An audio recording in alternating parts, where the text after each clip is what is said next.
Actually, very, very substantially higher.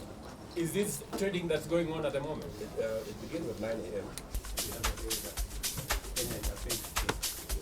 I don't know whether these kind of things happen. Maybe.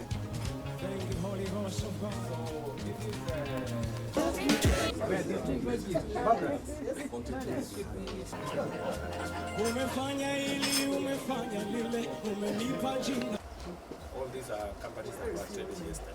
Yes, sir.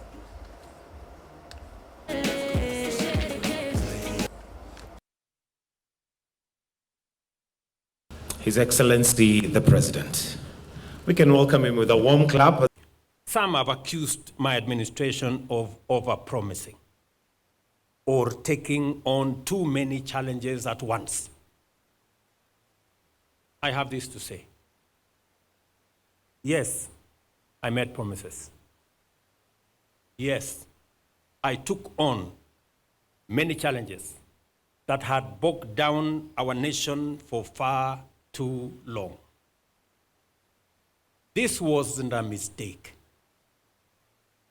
This was deliberate and intentional, so as to match our leadership with our national ambition, to raise the standard, to adjust the bar upwards, and to up our game. As a leadership, we have made peace with mediocrity for far too long. That is why slums became homes, hunger became normal, health became a privilege, and jobs became a status symbol. I promised to change this, and that change is happening. Fellow citizens, I listened to another group of friends and Kenyans, brothers and sisters, who say Ruto must go. And for sure, just like those who were there before me, my time will come and I will go. Just like those who were there before me did. But respectfully, sirs, madams, let me ask you,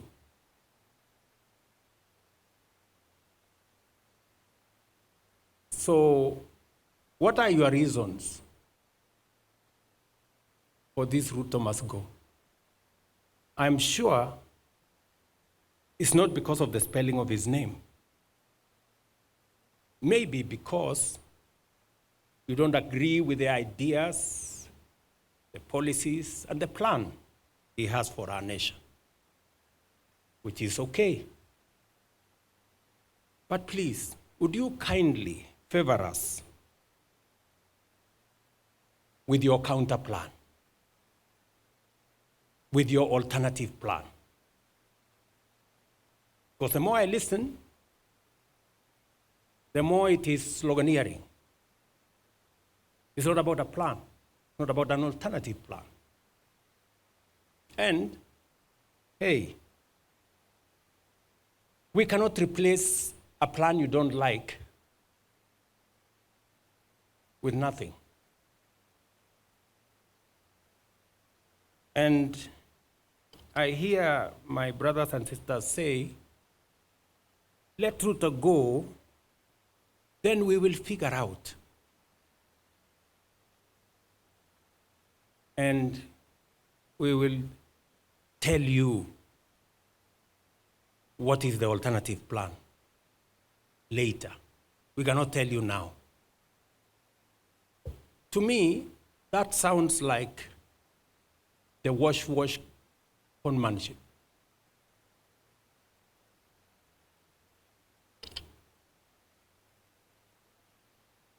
Because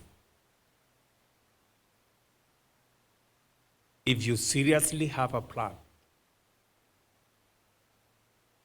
that does better on the economy than I have, that does better on health than I have, that does better on creating jobs than I have, that does better on education than I have, you should be bold enough to tell us. One term, Kasongo, Ruto must go, is not enough.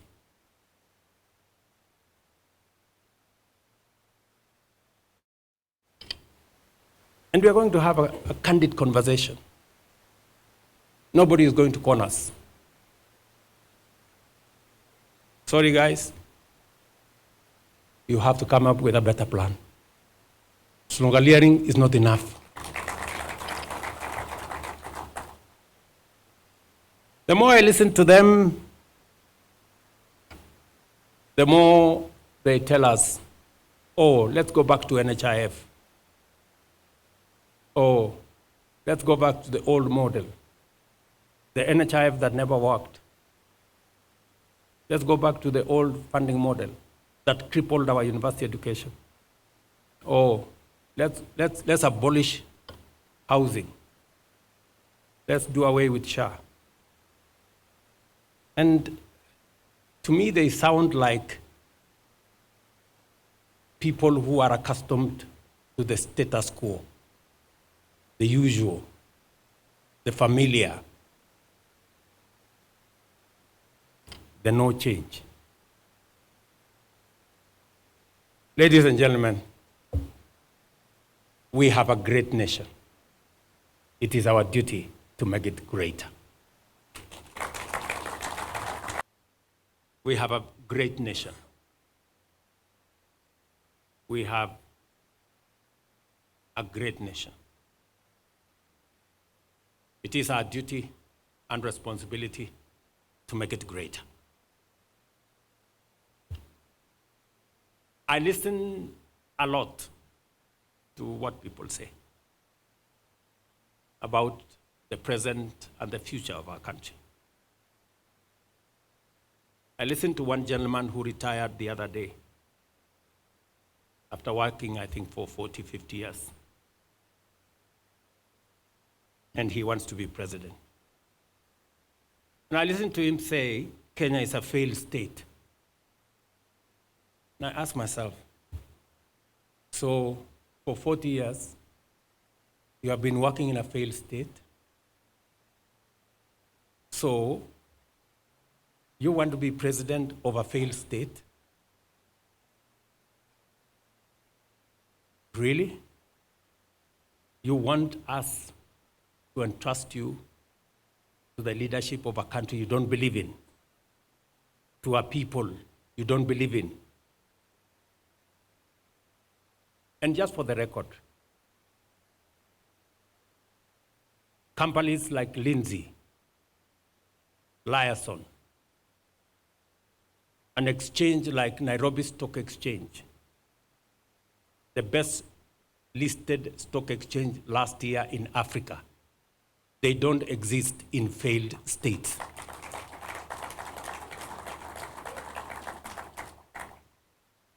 Allow me to once again point out that transformation is happening all around us. The pledges I made to Kenyans are being realized one by one, day by day, pledge by pledge. And I remain committed to fulfilling every single one of them. Our economy is stabilizing and growing. Today, Kenya is ranked the 6th largest economy in Africa, up from the 8th 2 years ago.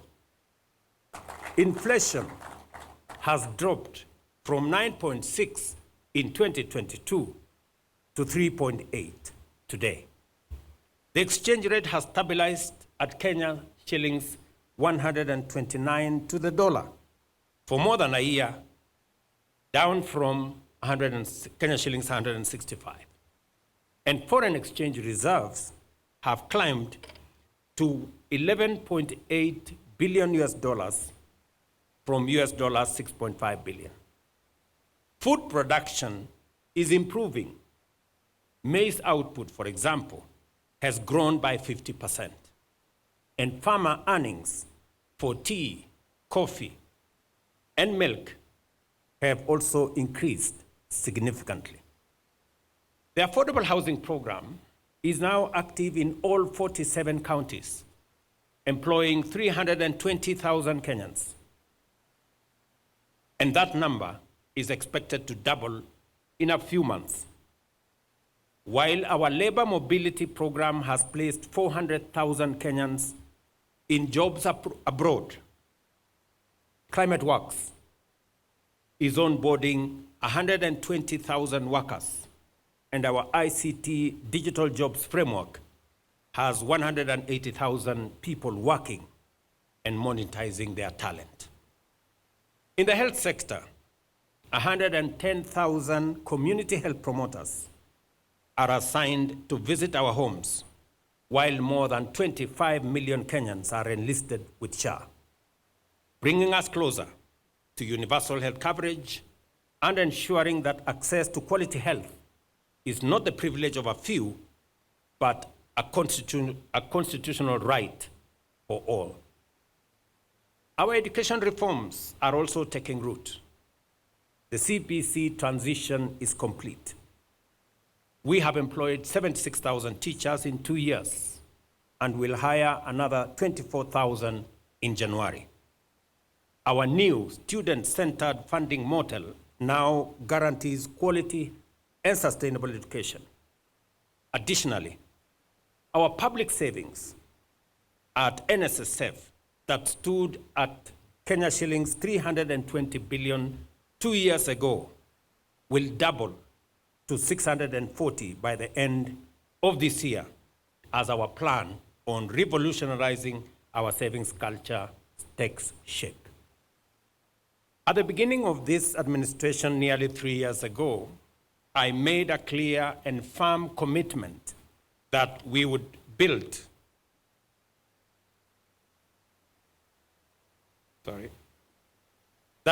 our nation by mobilizing local resources, encouraging a culture of savings, and channeling those savings into productive investments. The successful origination, structuring, and listing of the Lindsay 003 infrastructure asset-backed security, the first of its kind in Kenya, raising over 44 billion, is a landmark achievement by any measure. It affirms our confidence in market-based financing and demonstrates how we can sustainably fund large-scale infrastructure through our capital markets. This feat joins our G2G fuel supply innovation that many countries are now learning from us. The first ever asset-backed infrastructure securitization program that has raised over 175 billion off balance sheet, and our currency diversification strategy that is gradually reducing our borrowing costs. Today's listing reflects not only the deepening of our capital market, but also the innovation and sophistication now driving financial solutions that respond to the evolving needs of both the public and private sectors. Most importantly, it confirms our capacity to mobilize substantial domestic capital to finance strategic national priorities, reduce our reliance on external borrowing, and strengthen Kenya's economic resilience. The proceeds from this listing will directly support the construction of the Talanta Sports City Stadium, a compelling example of how financial markets can accelerate national transformation. The Talanta Sports City marks Kenya's first large-scale, purpose-built international stadium project in more than 40 years. The last comparable undertaking was the construction of Moi International Sports Center Kasarani, completed in 1987, ahead of the All Africa Games. Since then, Kenya has relied on aging infrastructure with no new international standard stadium built from the ground up until now. With a 60-seater capacity, Talanta Sports City is not merely filling that long-standing gap. It is redefining the nation's sporting landscape. This modern, world-class complex is designed to host international tournaments, foster local talent, and restore Kenya's reputation as a sporting powerhouse. I commend the Nairobi Securities Exchange for the remarkable feat of facilitating 3 listings in a single month. This momentum reflects renewed energy, strong leadership, and strategic clarity. I also extend my congratulations to Lindsay, Finco Trust, and Liaison Group partners for their innovation in financial structuring. There is compelling evidence that privatization is necessary to eliminate inefficiencies and raise the standards of governance in our public enterprises. While other nations in the region have moved boldly and strategically to divest and reinvigorate their economies, Kenya has not undertaken a single privatization in over a decade. That is about to change. To further strengthen our capital markets, the National Treasury is developing a minimum disclosure and listing framework for all public interest entities operating in Kenya.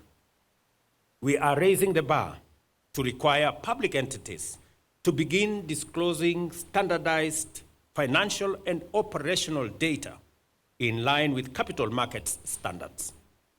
Within 1 year of initial disclosure, they will be required to list at least 20% of their equity on the NSE. This reform will promote transparency, improve governance, expand local ownership, democratize wealth, and give Kenyans the opportunity to directly participate in our country's economic success. The Cabinet Secretary for National Treasury will immediately establish an industry council to guide this process and advise the Attorney General on the appropriate legal instruments for adoption. I am told already that there is a committee of experts that has been set up, and I hope Waziri is going to work with the industry to make sure that the council is created, either out of the committee of experts or a much more expanded group. The stock exchange is a critical gauge of economic health and investor sentiment. The strong recovery of the NSE, with market capitalization now standing at 2.5 trillion, reflects the soundness and consistency of our economic policies. Some of the choices we have made have not been easy, and at times not popular, but they have been necessary. They have been strategic and forward-looking. These decisions have helped us stabilize the economy, restore investor confidence, and lay a firm foundation for growth into the future. Today, both local and international investors are looking at Kenya with fresh optimism and renewed trust. 2 weeks ago,